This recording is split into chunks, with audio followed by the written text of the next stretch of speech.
Hello mga lods, magandang araw. Tolits po ulit mga lods, muling nandito, ayan. At ang ibibida natin mga lods sa video natin ito ay isang napakagandang halaman. Yes mga lods, napakaganda talaga ng halaman na to. Siya ay may malalapad na dahon na berding-berdi na may mga guhit na kulay dilaw.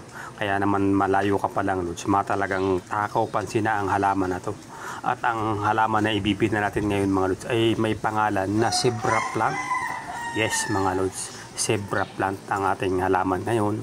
At ito ay may pangalan din na Sanchia speciosa. Ayan mga lods ang kanyang scientific name yan. Siya ay may dilaw na kaikot, parang pinakalitid niya mga lods, parang pinakaugat niya.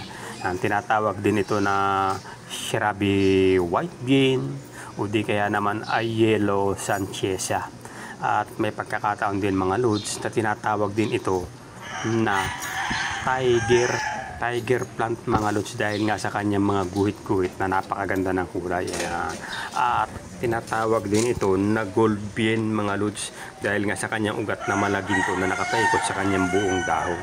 Ang halaman na ito na napakaganda ay native pa ng Peru at ng Ecuador. Wow, ang galing naman, imported pa pala to at lumaganap na lamang sa buong Asia at nakarating dito sa Pilipinas malao ng panahon yan.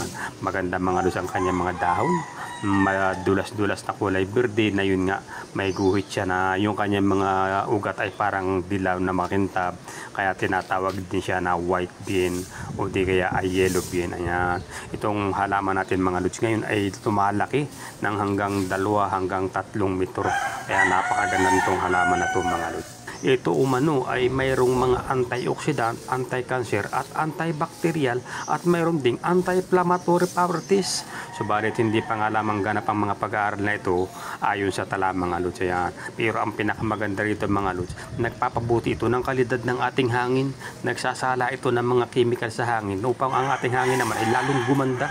Kaya nga mga lods, kung makahalaman ka, isama mo na itong halaman na ito sa iyong mga koleksyon ng mga magagandang halaman sa iyong garden, ang ating zebra plant mga lods. Ayan, hanggang dito na nga lamang. At kung nakarating ka sa ating bahaging ito ng ating video mga lods, salamat sa iyong panonood.